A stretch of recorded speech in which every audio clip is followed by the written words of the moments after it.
Comunismo. Historia de una ilusión.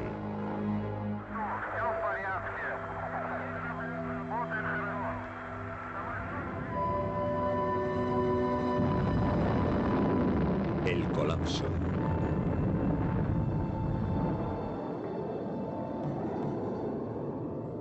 Baikonur, 4 de octubre de 1957. La Unión Soviética pone en órbita el primer satélite alrededor de la Tierra. Le llamaron Sputnik. Un discreto pitido procedente del espacio exterior alarma al mundo occidental, que teme que los cohetes utilizados para lanzar el satélite puedan transportar bombas atómicas. 1961, la siguiente señal de alarma. Yuri Gagarin se convierte en el primer hombre en ir al espacio. Para Nikita Khrushchev, eso demuestra la superioridad del comunismo. Khrushchev creía en el comunismo de la misma forma en la que los cristianos creen en el cielo. Decía que podíamos construir una sociedad muy efectiva. Nikita Khrushchev nació en 1894 en Ucrania, en el seno de una familia campesina pobre. Sus abuelos eran siervos. Un maquinista que se une al Partido Comunista en 1918. Tras sus estudios en la Academia del Partido, su carrera avanza rápidamente bajo el mando de Stalin. Como secretario del partido en Moscú, Khrushchev se dio a conocer supervisando la construcción del sistema de metro, que se completó en un tiempo récord. Participa en el terror de Stalin y se une al corazón del poder, el Politburó del Partido Comunista de la Unión Soviética, el PQS, en 1939. Como comisario político del partido con el rango de general, juega un papel importante en la batalla de Stalingrado durante la Segunda Guerra Mundial. Cuando en marzo de 1953 muere Stalin, Khrushchev, miembro de todos los órganos del partido, gana la batalla por su sucesión. Khrushchev no era el prototipo del ciudadano ruso. Si quieres ser un líder como Mao o Stalin, no debes hablar. Tienes que hacer acto de presencia una vez al año, decir algo que nadie entienda, para que luego todos discutan lo que tú tienes en mente, porque eres más listo que los demás. En el 20º Congreso del partido en 1956, Khrushchev sorprende a todo el mundo denunciando los crímenes de Stalin. Se liberaron y rehabilitaron cientos de miles de prisioneros del archipiélago Gulag. La segunda parte de la revolución de Khrushchev fue su negativa a participar en la explotación sin límite de su propio pueblo. Stalin creía que el pueblo soviético debía ante todo producir y no consumir. El consumo era considerado burgués. Khrushchev legitimó el consumo. Nikita Khrushchev quería mejorar el nivel de vida general. Hizo lo posible porque se incrementase la producción en todos los segmentos. Fomentó el cultivo de nuevos campos para uso agrícola en todas partes. Khrushchev intentó no solo alcanzar los niveles americanos, sino superarlos. El maíz comunista doblaba en tamaño al maíz capitalista. Dijo a los estadounidenses en uno de sus discursos: vais por delante de nosotros, sois más efectivos. Vamos a aprenderlo todo de vosotros y luego o os unís a nosotros o os diremos adiós. Khrushchev tenía un don natural. Tenía una memoria fantástica y comprendía lo que estaba sucediendo con mucha rapidez. Pero Khrushchev fue un claro ejemplo de cómo el poder absoluto corrompe por completo a un político. Viena, junio de 1961. Los dos hombres más poderosos del mundo hacen una glamurosa aparición. El joven y recién elegido presidente estadounidense John Fitzgerald Kennedy y Nikita Khrushchev, jefe de gobierno y del Partido Soviético, se reunían por primera vez. Desmoralizado por el fracaso de la invasión cubana de Bahía Cochinos, la actitud de Kennedy es reservada. Khrushchev toma la ofensiva y repite su petición de que los aliados occidentales se retiren de Berlín. Solo 2 meses después de la cumbre de Viena comienza la construcción del muro de Berlín el 13 de agosto de 1961. Se cierra la brecha del telón de acero que permitía a miles de personas escapar cada día hacia Occidente. La construcción del muro de Berlín fue desde luego una derrota para el sistema, porque el muro demostraba que no se podían proteger a sí mismos y que no le resultaban atractivos al pueblo. La élite ya se había ido en 1961. Si no hubiesen cerrado esa vía de escape, también se habrían ido todos los demás, lo que resultaría intolerable porque seguían creyendo en la construcción de su Estado socialista. Por eso construyeron el muro, que se ajustaba a la lógica de ese experimento comunista tan particular. Occidente no efectúa ningún ataque. Khrushchev sigue en su línea de confrontación, ofrece su apoyo a varios movimientos de liberación y se presenta a sí mismo como líder del tercer mundo. Khrushchev utiliza a Naciones Unidas como foro político.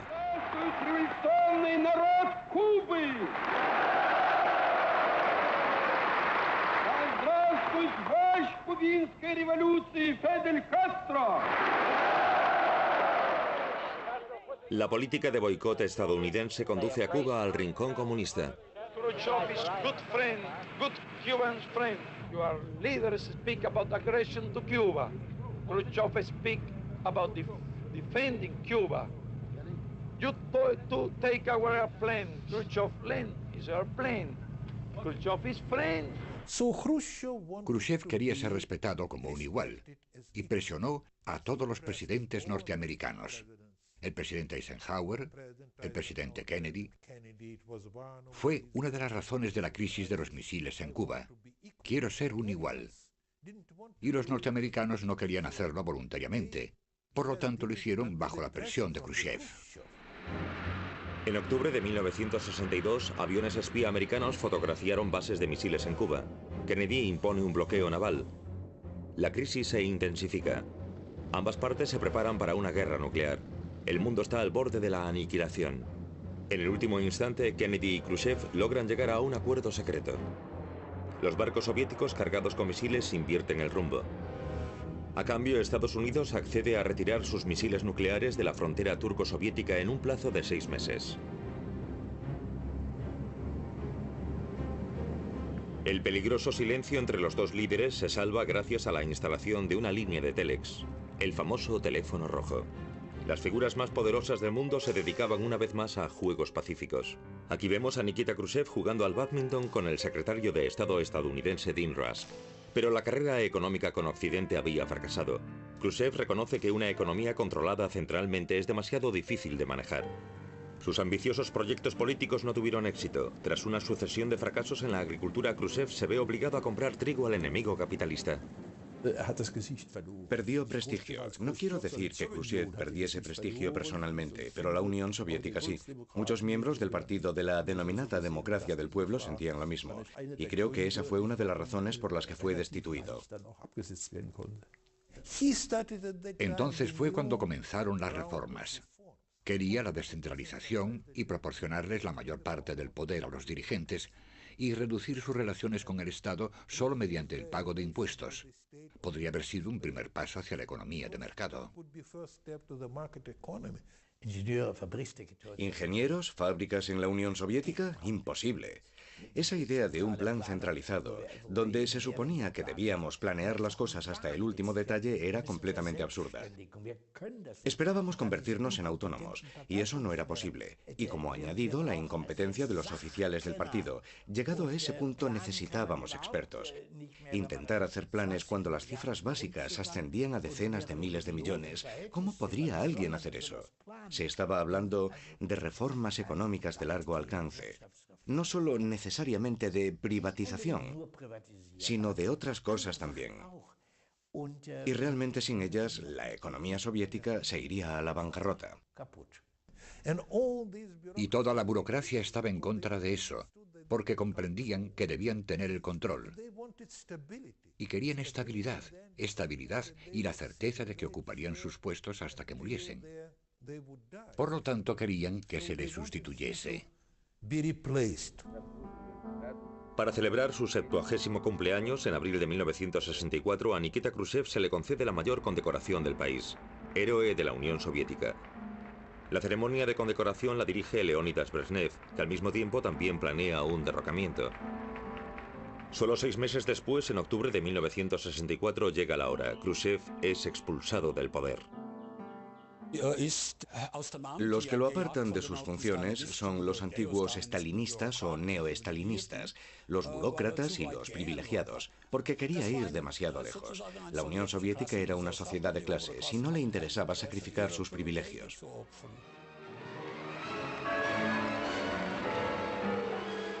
Leónidas Ilich Brezhnev es el nuevo y poderoso líder. Nacido en 1906 en Ucrania, hijo de un trabajador de la siderurgia, toma el clásico rumbo de convertirse en un oficial del partido. Después del derrocamiento de Khrushchev, es nombrado secretario general del Partido Comunista. Brezhnev redime a Stalin y garantiza puestos y privilegios. Su poder se basa en la máquina del partido y en el ejército. Restituye y extiende la presencia militar soviética en África y en Asia.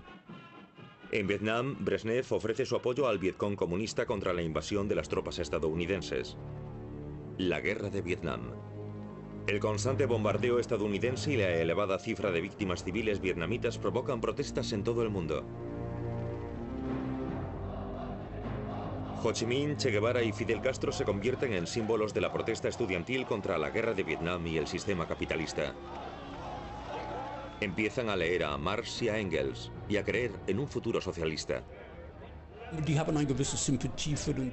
Mostraban simpatía con la causa del tercer mundo, pero la mayoría lo que anhelaba era cambio, movimiento, nuevas experiencias, nuevos horizontes intelectuales, y por ese motivo no se referían al marxismo, sino al marxismo de la primera época, a la concepción romántica de Marx.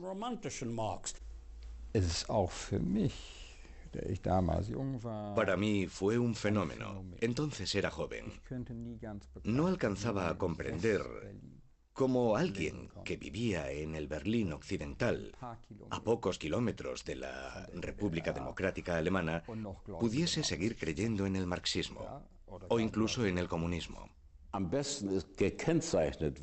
El movimiento estudiantil de 1968 se definía perfectamente con su propio eslogan: no confíes en nadie mayor de 30, lo que dejaba claro que era una rebelión contra la generación de sus padres. No eran comunistas, simplemente eran necios. No somos unos peones inútiles de la historia, incapaces de tomar el destino en nuestras manos. Podemos modelar el mundo de una manera nunca vista. Un mundo que no sepa lo que es la guerra, en el que no exista el hambre y que no exista en todo el planeta. Es nuestro cambio histórico, ¿debemos dejarlo pasar? No soy un político de carrera, pero somos personas que no queremos que este mundo continúe así. Y esa es nuestra lucha. Vivíamos en una sociedad completamente osificada, con todas esas organizaciones importantes atrincheradas en esa rígida sociedad de posguerra. Y con esto quiero decir que todos los partidos estaban cómodamente establecidos. Y la juventud estudiantil de Varsovia, de Berlín o de Frankfurt no quería conformarse con eso. Quería un cambio. Por supuesto, no teníamos ni idea de que el cambio tardaría 30 años. Y que no se llevaría a cabo en el lado capitalista, sino en el lado post-estalinista. Al final, mucho de lo que pedíamos entonces se hizo realidad, pero no sucedió en Occidente, sucedió en el Este. En Checoslovaquia el pueblo también soñaba con una sociedad más libre y justa. La primavera de Praga se convierte en un símbolo del socialismo con cara humana. Las reformas democráticas de Alexander Dubček son recibidas con entusiasmo por los checoslovacos. En julio de 1968, Leónidas Brezhnev llega a Bratislava para una reunión del Pacto de Varsovia y pide que los camaradas checoslovacos retomen el camino soviético del socialismo. Los líderes soviéticos luchaban rigurosamente contra cualquier intento de los estados satélites, que era como se les llamaba entonces, por desligarse del bloque, y no toleraban nada que pudiese poner en peligro el comunismo en su doctrina pura. Brezhnev, que era contrario a cualquier reforma y que temía que si algo cambiaba afectaría a la Unión Soviética, intentó paralizar esas cosas. 21 de agosto de 1968. Las tropas del Pacto de Varsovia entran en Praga. El gobierno checoslovaco condena la invasión como una violación de las leyes internacionales, pero no obstante dice al ejército y al pueblo que no opongan resistencia. Pero el pueblo hace frente a los tanques. La primavera de Praga finaliza de forma violenta. De manera retrospectiva, la Unión Soviética justifica sus actos con la doctrina de Brezhnev, el deber común de todos los miembros del Pacto de Varsovia de defender el socialismo. Tras la ocupación soviética de Checoslovaquia en 1968, escribí e hice público que ese era el inicio del fin del sistema soviético, porque eso significaba que ahora era un sistema basado enteramente en la fuerza militar y en la represión burocrática. No se debería olvidar nunca, aunque algunos lo hagan hoy en día, que la Unión Soviética tenía un enorme arsenal de armas nucleares. Eso significa que todas esas críticas contra Occidente por no intervenir ante unos crímenes tan horribles deberían tener en cuenta que esa intervención terminaría con una guerra mundial y con la muerte de millones de personas. Existía un peligro, y todos vivíamos conscientes de ese peligro. Y era enormemente importante mantener una postura militar que no les proporcionase a los líderes soviéticos ni el más remoto grado de confianza en que pudiesen ganar una guerra nuclear. Ambas superpotencias contaban con armas nucleares capaces de destruir el mundo varias veces. Un país no podía atacar al otro sin el riesgo de su propia caída. Esa superabundancia de armas se denominó la balanza del terror, y se suponía que su fin era garantizar la paz durante la Guerra Fría. La mayor concentración de armas se encuentra en los dos estados alemanes, el campo de batalla nuclear más apropiado. El nuevo gobierno alemán, bajo el mando de Willy Brandt, estudia las posibilidades de terminar con la confrontación entre los sistemas. El comunismo se basa en dos pilares. El primero es el poder militar, tanques y misiles. El segundo es la ideología. Son los medios para evitar que todo se derrumbe.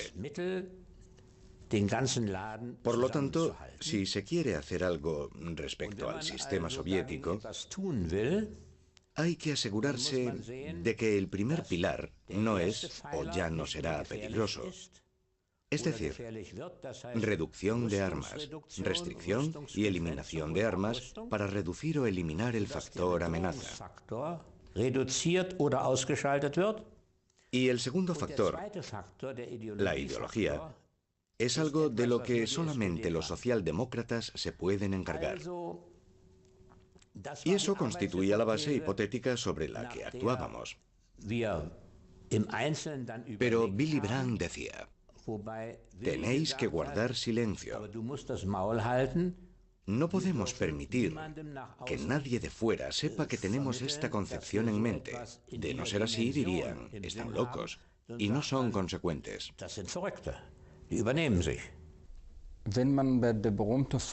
Si tomamos la famosa fórmula de Egon Bahr, el cambio a través de un acercamiento, ello también significa o implica la posibilidad de cierta convergencia. En otras palabras, una primavera de Praga exitosa. El socialismo se volvería más humano y el capitalismo también se volvería más humano. Y creo que esta concepción animó a personas como Gorbachov, porque también creían en ello a su manera. Esto quiere decir que la Ostpolitik, en cuanto a todas sus ilusiones, fue provechosa y aumentó las ilusiones útiles de Gorbachov. La Ostpolitik también significa reconciliarse a un nivel personal, algo que se demostró abiertamente en el verano de 1971. Leonidas Brezhnev y Willy Brandt se mostraron al mundo en un relajado viaje en barco por el Mar Negro. Ambas partes perseguían intereses diferentes. La Unión Soviética buscaba la ratificación de las fronteras de la posguerra. El negociador alemán Egon Bahr quería concesiones humanitarias, sobre todo para el pueblo de la RDA. Se firman los Tratados del Este, un exitoso equilibrio de intereses, incluso más allá de las fronteras ideológicas.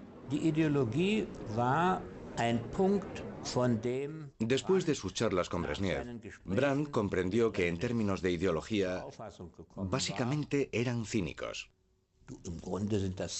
Ya no eran creyentes auténticos. Pero, por supuesto, utilizaban su ideología como un instrumento de poder. un instrumento de dominación, un instrumento de disciplina. En China, Mao Zedong hace cumplir su culto personal. La ambición de Mao convierte a China en el rival principal de la Unión Soviética dentro del bloque socialista.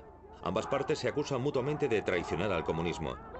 En el río Ussuri, en la frontera chino-soviética, los dos hermanos socialistas se apuntan mutuamente con las armas.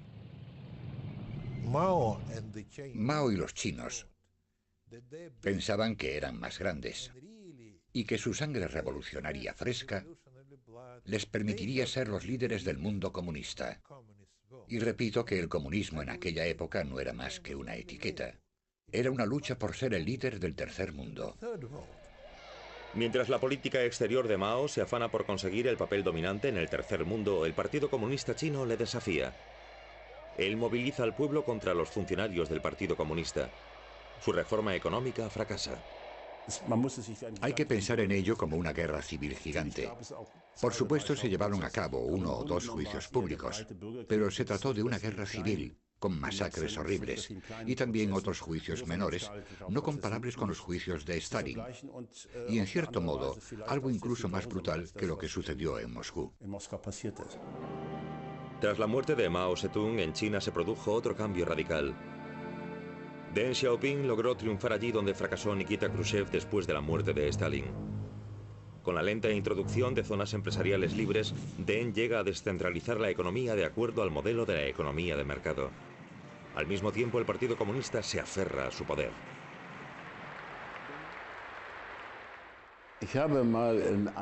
Una vez le dije a Deng Xiaoping, medio en serio, medio en broma, os llamáis a vosotros mismos Partido Comunista, pero en realidad sois un partido basado en Confucio. Hablábamos en inglés y él me dijo, ¿so what? Lo que seguramente quería decir que no le importaba. En la Europa occidental, los comunistas también volvían la cara a la Unión Soviética como modelo. El Partido Comunista Italiano, bajo Enrico Berlinguer, se muestra particularmente firme a la hora de mantener su compromiso con la democracia parlamentaria. En algunas sociedades europeas, los comunistas se dieron cuenta con naturalidad de que no tendrían éxito si se les veía como simples compañeros de viaje o accesorios de Moscú. Y por ello intentaron encontrar una dirección nacional que en una sociedad europea occidental debía ser diferente a la del Imperio Soviético. Era importante ser más autónomo, más independiente, tener una visión propia de la democracia y del socialismo. Y eso constituía un rechazo implícito de los dogmas de la Unión Soviética y del denominado socialismo verdadero. Los comunistas franceses, bajo la dirección de Georges Marchais, continúan su adhesión a la dictadura del proletariado. Resultado, el Partido Comunista francés se vuelve inconsecuente. Estábamos convencidos de que la única consecuencia, la posible consecuencia de desligarnos de la Unión Soviética era unirnos a la socialdemocracia. Helsinki, agosto de 1975. La Conferencia sobre la Seguridad y Cooperación en Europa, conocida por las siglas CSCE. Esta conferencia cambiaría el mundo. Brezhnev había alcanzado un objetivo clave post-1945 en la política exterior soviética. Todos los Estados miembros de la OTAN reconocen sus fronteras de la posguerra por un precio que no le parece demasiado alto. Una de las intenciones de la Ostpolitik y de la Entente, y ciertamente no la menos significativa, era crear en el este y para el este un espacio para respirar y un poco de libertad para debatir. Eso se llevó a cabo con el Acta Final de Helsinki. Eso debilitó los sistemas, porque de repente todo el mundo aprobaba el paquete completo de declaraciones y cosas que en realidad iban contra su naturaleza. Tras años de preparación, 35 líderes de Estado y de Gobierno firman el acta final de la CSCE. Su principio, reconocimiento y seguridad de las fronteras a cambio de garantizar los derechos humanos. El texto del tratado debía publicarse en los periódicos con todos los países signatarios. Esta condición permitía a los ciudadanos de cualquier lugar leer el catálogo de derechos que su país se había comprometido a mantener. Eso significaba que el pueblo podía remitirse a esos documentos una vez que habían sido publicados en los periódicos. Todos los movimientos de derechos civiles y disidentes se basaban en ellos, o abandonaban después de Helsinki 1975. Con respecto a los disidentes, yo diría para empezar que el análisis que hicieron en los años 70 fue acertado, lo cual asumía que el comunismo no se podía reformar desde arriba y que solo se podía destruir desde abajo. Destruir a través de una evolución pacífica. A lo largo de todo el bloque del Este, el pueblo hizo rápidamente uso de los nuevos derechos otorgados en el Acta Final de Helsinki. En Checoslovaquia, un grupo de disidentes que rodean a Jiří Hájek y a Václav Havel firman la Carta 77, en la que hacen públicas sus peticiones. La reacción de los poderes comunistas es la represión. El número de prisioneros políticos aumenta. Después de Helsinki, la opinión pública observa con mucha atención cómo trata el aparato del Estado a los disidentes. Los arrestos y el exilio llegan sin previo aviso, especialmente el de los activistas de los derechos humanos conocidos internacionalmente. La KGB intenta aislar del mundo exterior al premio Nobel de Física Andrei Sájarov. El escritor Alexander Solzhenitsyn es expulsado de la Unión Soviética. Las críticas públicas al sistema no están permitidas bajo el gobierno de Brezhnev. Los rusos llaman a esta época los años pesados, pero fue una época en la que incluso el ruso medio gozaba de cierta modesta riqueza y podía recoger frutos de la civilización, tales como un frigorífico, una radio, un televisor, incluso un coche. Pero al final del periodo de Brezhnev era difícil no notar el desfallecimiento. El sistema no funciona, ya no suministra esos modestos artículos de lujo y ahí está Afganistán. Afganistán, 1979. Cuando el régimen comunista amenaza con colapsarse, los tanques soviéticos se ponen en movimiento una vez más. La invasión del ejército soviético se condena en todo el mundo como un acto de agresión. Se reanuda el enfrentamiento entre este y oeste. Los costes enormes que conlleva la guerra arruinan la economía soviética. Los estadounidenses, bajo la presidencia de Carter, comienzan a desarrollar sobre una docena de nuevas tecnologías militares. Y nosotros reaccionamos con nuestros propios programas. El presupuesto para la sanidad se recortó en un 40%. Los gastos para cultura, escuelas, etc. en un 30%. Ahí fue donde comenzó la agonía de la sociedad y del Estado. Hacer cola se convierte en una ocupación a jornada completa. Incluso el abastecimiento más básico supone un problema. Hay estanterías vacías por todas partes. La economía de la escasez paraliza todo el bloque del Este. Mientras la informática hace estallar la tercera revolución industrial en Occidente, los líderes soviéticos intentan aislar al país de cualquier influencia externa. Ya se quejaban de que en Occidente cualquier chico podía jugar con un ordenador, mientras que ellos, solo tras muchos exámenes y con más edad, podían entrar en contacto con las máquinas. La integración de la informática en la vida cotidiana, por no hablar de la militar, que había en Occidente, no existía para ellos. Eso requería un espíritu de libertad. Una sociedad moderna, y la sociedad rusa era al fin y al cabo una sociedad moderna, no permite que le den órdenes continuamente. Y las reglamentaciones y las imposiciones eran la esencia del brezhnevismo. A finales de los años 70 surge la resistencia en Polonia contra el gobierno. Los trabajadores hacen huelga. La resistencia en Polonia tenía mucho que ver con la fuerte posición de la Iglesia Católica y también con la particularidad de que los polacos tenían un obispo que había sido elegido papa. En 1979 el Papa Juan Pablo II visita su país natal. Allí a donde va lo recibe una multitud entusiasta.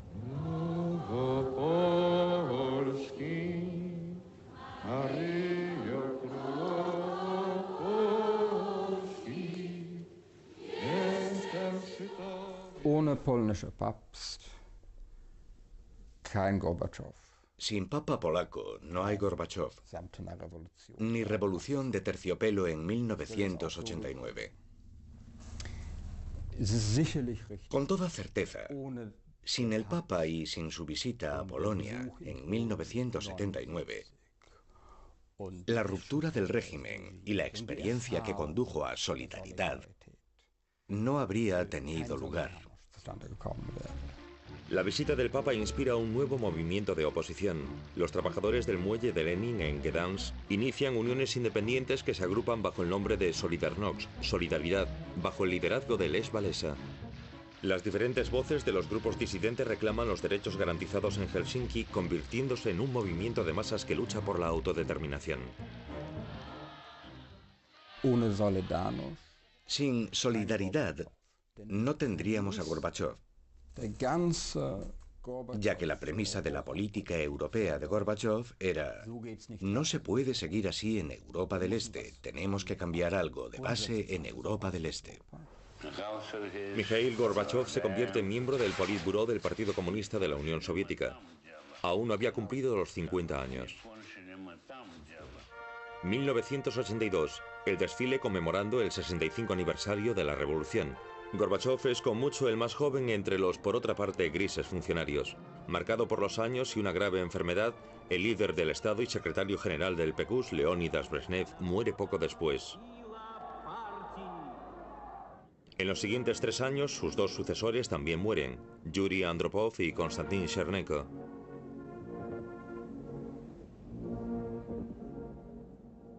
La elección de un Mikhail Gorbachov de 54 años como secretario general parece liberadora. Gorbachov, hijo de un conductor de cosechadora, estudió Derecho en Moscú. De camino al desfile del 1 de mayo con su familia, Gorbachov es ahora el hombre más poderoso de la Unión Soviética. El pueblo tiene sus esperanzas puestas en él. En mi primera charla con Gorbachov, él sacó a relucir que la idea de comunismo debía ser liberada del viejo bagaje que suponía el legado de Stalin. Liberada de los crímenes cometidos bajo las estructuras que Stalin había levantado. Por lo tanto, las ideas de Lenin volvían a parecer muy atractivas. No hay duda de que Gorbachov quería resucitar el comunismo ideal de la manera en que Lenin lo había planeado originalmente. Y Gorbachov pensaba que él sería capaz de hacerlo. En lo más profundo, Gorbachov era un hombre de la primavera de Praga. Creía en un socialismo con cara humana. Creía que el comunismo se podía reformar, y sin esa ilusión seguramente no habría llegado tan lejos. La persecución de disidentes finalizó. El 15 de diciembre de 1987 le enviaron 2 electricistas a Sájarov. Le instalaron un teléfono y le dijeron: mañana recibirá una llamada. Y recibió una llamada, la de Gorbachov, para decirle: quiero disculparme por el liderazgo anterior y puede volver a Moscú mañana. Con la liberación de Sájarov y de otros prisioneros políticos, Gorbachov ganó muchos puntos tanto dentro como fuera del país.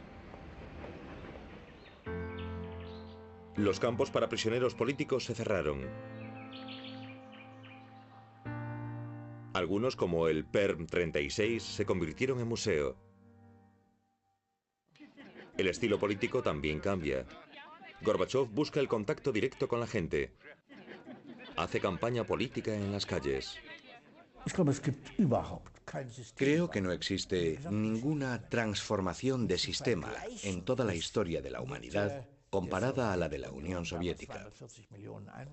Con sus 240 millones de habitantes en aquella época, era uno de los países más grandes del mundo. A mediados de los años 80, Gorbachov se enfrenta al desafío de cambiar tanto el sistema económico como el político. al desafío de introducir elecciones libres. Febrero de 1986, el 27º Congreso del Partido Comunista de la Unión Soviética.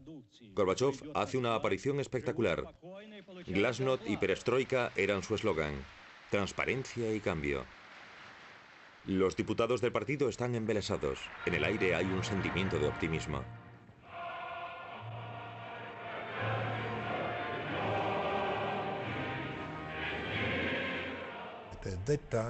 En aquel momento, Gorbachov era el mejor de nosotros. Acabó con la Guerra Fría. Redujo la amenaza nuclear. Fue un gran cooperador y opositor. Fue el último bolchevique del siglo XX. El presidente Reagan quería lo mismo y era un anticomunista muy motivado ideológicamente.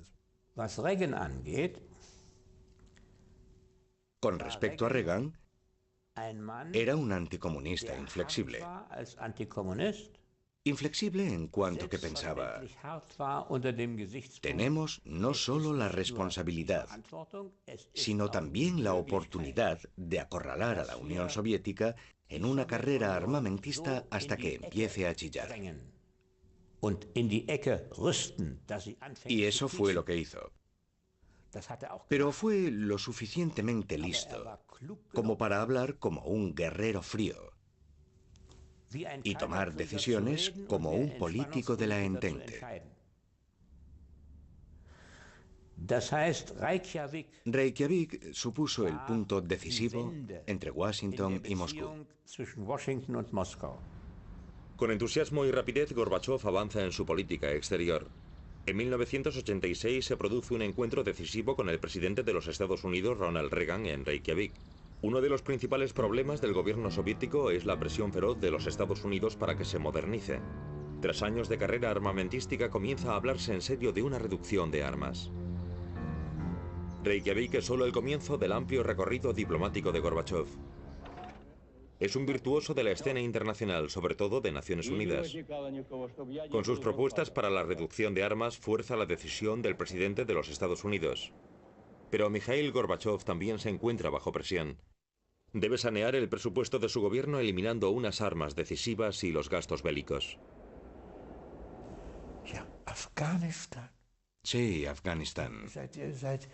Desde 1979, las tropas soviéticas estaban involucradas en una guerra injustificada y agresiva al ocupar Afganistán. Las palabras de Gorbachov todavía resuenan hoy en día. Afganistán es una herida abierta. Lo que el secretario general estaba diciendo era lo siguiente: lo que hicieron mis predecesores traicionó al pueblo soviético y al comunismo y condujo a una derrota terrible. Gorbachov dijo en 1988, Afganistán se ha terminado, las tropas vuelven a casa. Las imágenes del regreso de las tropas impulsó la reputación de Gorbachov dentro y fuera del país.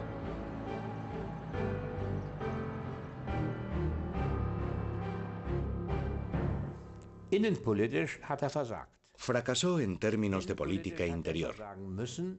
Tenía que ser así, porque no existe ningún libro de texto que diga cómo convertir una economía manejada por el Estado con muchas dificultades en una economía social de mercado.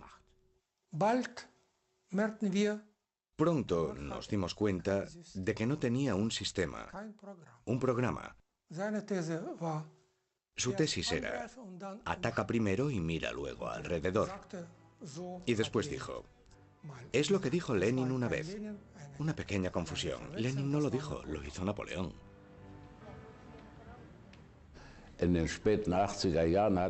A finales de los 80, Gorbachov me invitó a que hablásemos. Le dije que debía tener cuidado con su política monetaria y con el incremento del volumen del dinero. Le cité las cifras del volumen monetario soviético de un año y del año siguiente, y él me dijo, camarada Smith, en Moscú nunca nos hemos ocupado de esas cosas, lo que era un auténtico disparate. Me di cuenta enseguida de que simplemente era incapaz de comprender ciertos problemas. Creo que sus intenciones eran buenas, pero que no fue un reformista fuerte y firme, como por ejemplo Deng Xiaoping. La manera en la que suprimió la economía de mando sin preocupación alguna arruinó nuestra economía de una vez por todas. Vendió nuestras reservas de oro. Al final de su administración estábamos prácticamente sin reservas de oro. El ocupante del Kremlin se encuentra cada vez bajo más presión. La gente protestaba en las calles. Algunos pedían una ejecución todavía más rápida de las reformas, otros el regreso al viejo orden.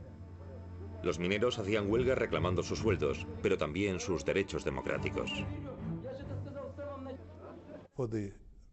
Para la Unión Soviética, para Rusia, Gorbachov es una persona destructiva.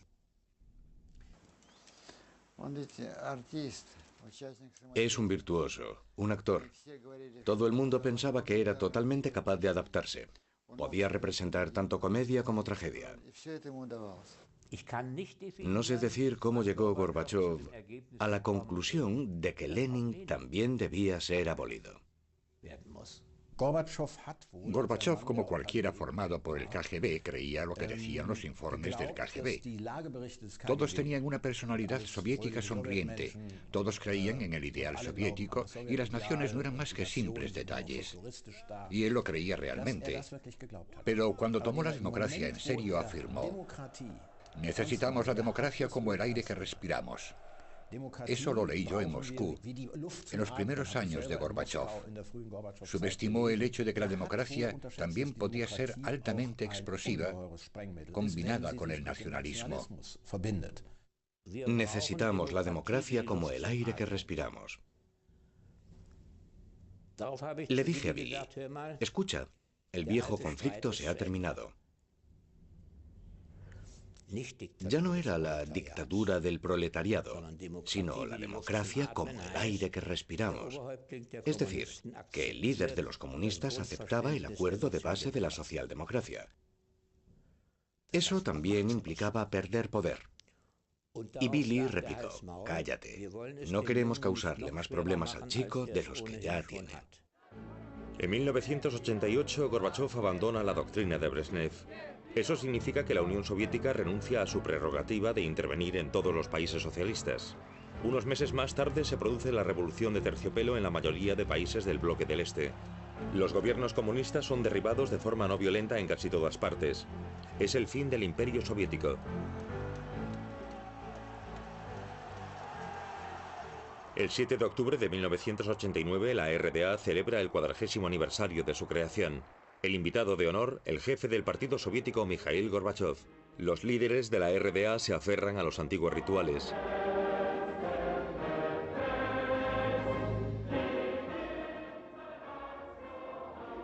Pero en las calles se forman protestas. Aquí también Gorbachov es un faro de esperanza.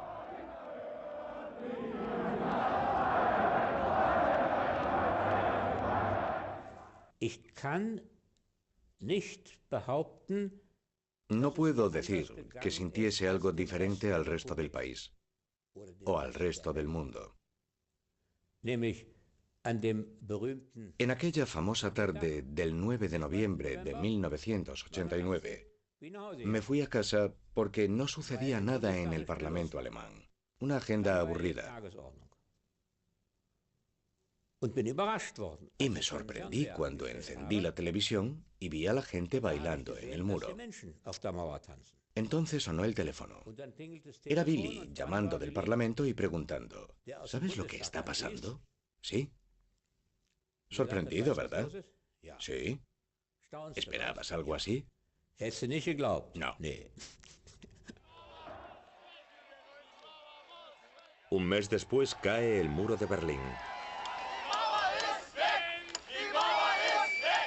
Gorbachov no quería entregar su imperio comunista. No era un traidor. Gorbachov era comunista, pero no tenía un concepto claro y efectivo de cómo reformar el comunismo. Por ello acabó siendo el rey asediado que abre sus puertas al enemigo. Una cosa hay que reconocerle. Fue diferente de Pedro el Grande, diferente de Lenin, diferente de Stalin. No era una persona despiadada. Y por ese motivo, Mikhail Gorbachev evitó millones de muertes. Deberíamos estar agradecidos, aunque no haya sido un gran hombre de Estado. Creo que nuestra actitud hacia Gorbachev fue ambigua. Por una parte, nos enfrentamos a él e intentamos que entrase en razón. Y por otra parte, seguíamos creyendo en él. Pagamos un gran precio por ello, sobre todo nuestra patria. Por supuesto que no fue un gran hombre de Estado. No se puede decir que fuese un gran hombre de Estado, ya que destruyó su propio país. Es una figura trágica. Pero si miramos a esa época, cuando las circunstancias del país lo llevaron a acercarse a una revolución, es difícil decir quién lo habría hecho de otra forma. El Estado ruso podía permanecer poderoso u omnipotente solo mientras la población se identificase con el Estado y sus valores. En cuanto la población volvió la espalda a los valores de su propio Estado, se derrumbó como un castillo de naipes.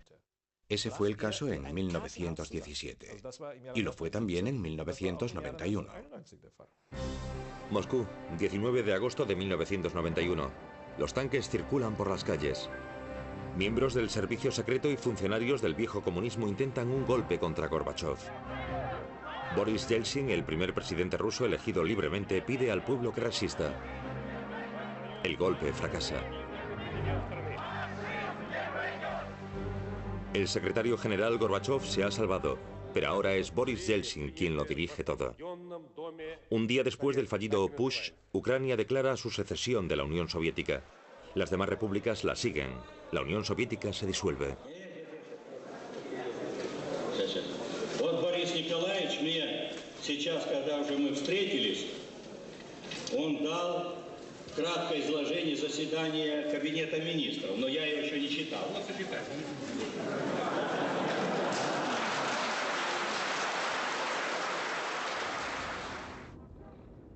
El 25 de diciembre de 1991, Gorbachev pronuncia un discurso por televisión presentando su renuncia como último líder comunista de la Unión Soviética. El gran experimento socialista que comenzó con Lenin en 1917 ha fracasado.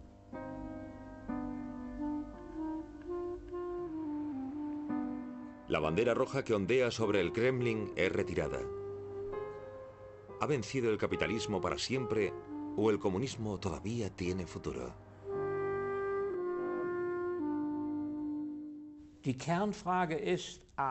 La primera pregunta esencial es, ¿el capitalismo puede reformarse después de que su aspirante ha demostrado su incapacidad de reforma?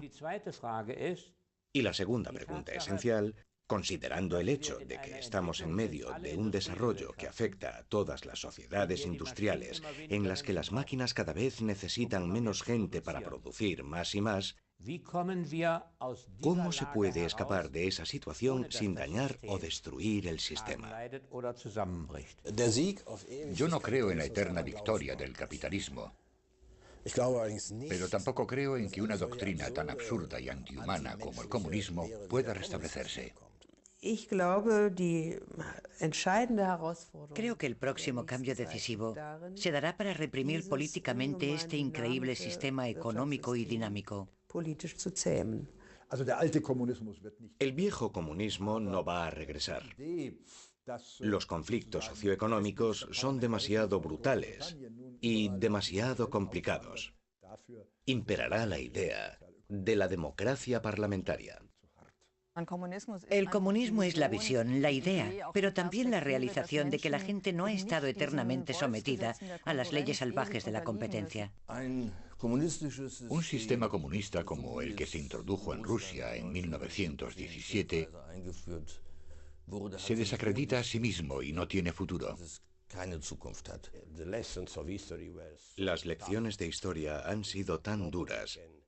Creo que nadie puede insistir en esas posiciones y en esas ilusiones. No le veo futuro al comunismo como ideología. para que pueda representar las bases de movimientos sociales y políticos significativos, particularmente en Europa. Pero la idea de la igualdad de las personas existirá en nuestras almas para siempre. La idea de igualdad no procede del comunismo, sino de la Revolución Francesa, que se remonta a más de 200 años antes. La idea de igualdad siempre fascinará a las personas, pero si se consideran comunistas por ello, ya estamos hablando de una cuestión completamente diferente.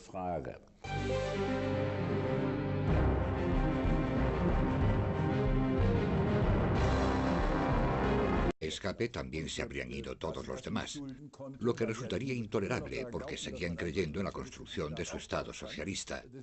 Por eso construyeron el muro, que se ajustaba a la lógica de ese experimento comunista tan particular. Occidente no efectúa ningún ataque. Khrushchev sigue en su línea de confrontación, ofrece su apoyo a varios movimientos de liberación y se presenta a sí mismo como líder del tercer mundo. Khrushchev utiliza a Naciones Unidas como foro político.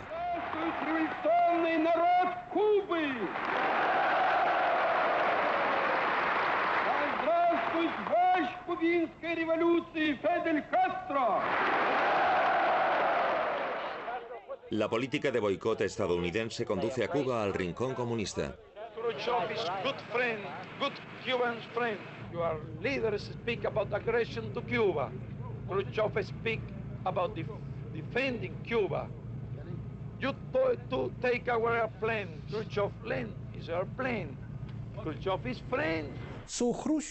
Khrushchev quería ser respetado como un igual y presionó a todos los presidentes norteamericanos. El presidente Eisenhower, el presidente Kennedy. Fue una de las razones de la crisis de los misiles en Cuba. Quiero ser un igual.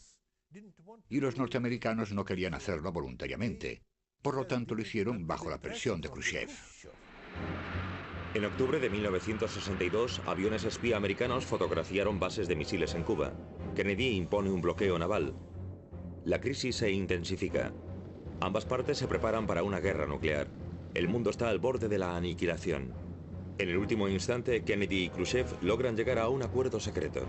Khrushchev se dio a conocer supervisando la construcción del sistema de metro, que se completó en un tiempo récord. Participa en el terror de Stalin y se une al corazón del poder, el Politburó del Partido Comunista de la Unión Soviética, el PQS, en 1939. Como comisario político del partido con el rango de general, juega un papel importante en la batalla de Stalingrado durante la Segunda Guerra Mundial. Cuando en marzo de 1953 muere Stalin, Khrushchev, miembro de todos los órganos del partido, gana la batalla por su sucesión. Khrushchev no era el prototipo del ciudadano ruso. Si quieres ser un líder como Mao o Stalin, no debes hablar. Tienes que hacer acto de presencia una vez al año, decir algo que nadie entienda, para que luego todos discutan lo que tú tienes en mente, porque eres más listo que los demás.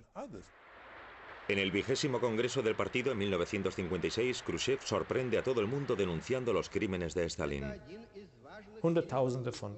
Se liberaron y rehabilitaron cientos de miles de prisioneros del archipiélago Gulag. La segunda parte de la revolución de Khrushchev fue su negativa a participar en la explotación sin límite de su propio pueblo. Stalin creía que el pueblo soviético debía ante todo producir y no consumir. El consumo era considerado burgués. Khrushchev legitimó el consumo. Nikita Khrushchev quería mejorar el nivel de vida general. Hizo lo posible porque se incrementase la producción en todos los segmentos. Fomentó el cultivo de nuevos campos para uso agrícola en todas partes. Khrushchev intentó no solo alcanzar los niveles americanos, sino superarlos. Los barcos soviéticos cargados con misiles invierten el rumbo. A cambio, Estados Unidos accede a retirar sus misiles nucleares de la frontera turco-soviética en un plazo de 6 meses. El peligroso silencio entre los dos líderes se salva gracias a la instalación de una línea de télex, el famoso teléfono rojo. Las figuras más poderosas del mundo se dedicaban una vez más a juegos pacíficos. Aquí vemos a Nikita Khrushchev jugando al bádminton con el secretario de Estado estadounidense Dean Rusk. Pero la carrera económica con Occidente había fracasado. Khrushchev reconoce que una economía controlada centralmente es demasiado difícil de manejar. Sus ambiciosos proyectos políticos no tuvieron éxito. Tras una sucesión de fracasos en la agricultura, Khrushchev se ve obligado a comprar trigo al enemigo capitalista. Perdió prestigio. No quiero decir que Khrushchev perdiese prestigio personalmente, pero la Unión Soviética sí. Muchos miembros del partido de la denominada democracia del pueblo sentían lo mismo.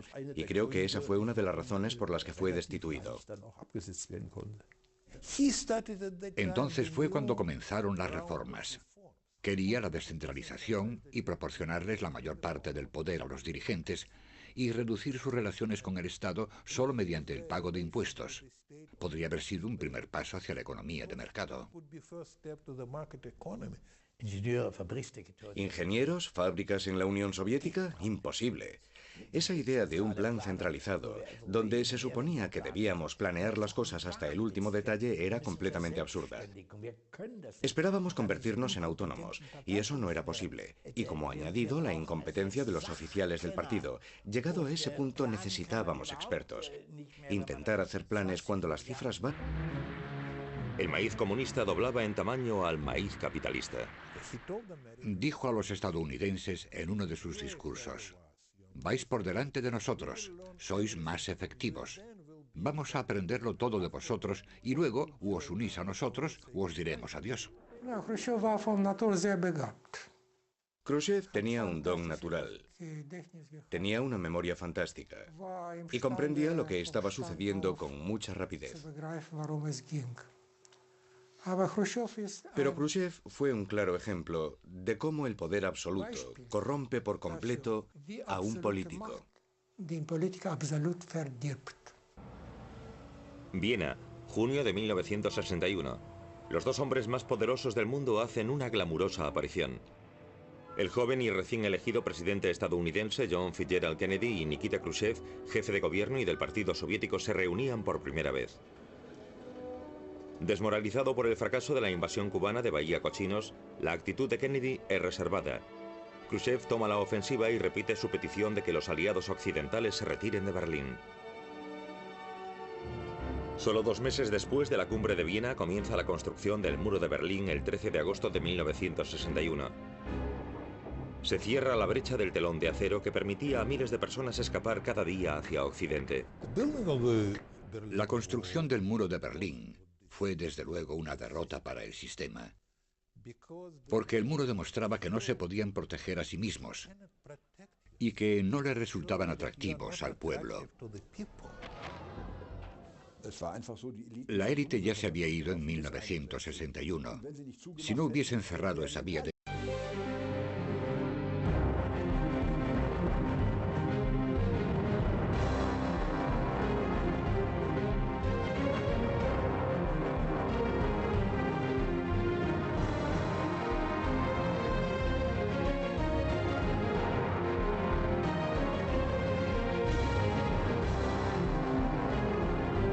Comunismo.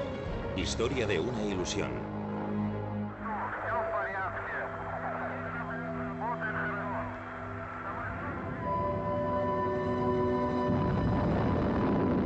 El colapso.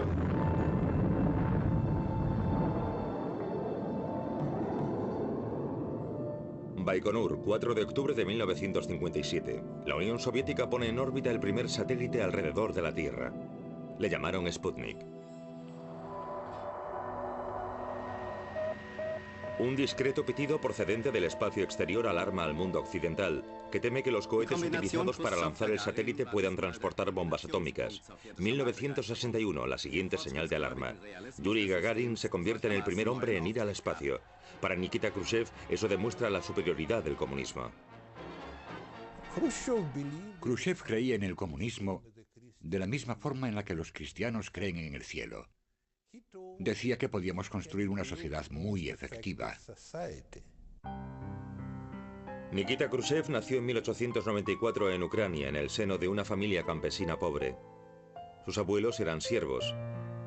Un maquinista que se une al Partido Comunista en 1918. Tras sus estudios en la Academia del Partido, su carrera avanza rápidamente bajo el mando de Stalin. Como secretario del partido en Moscú,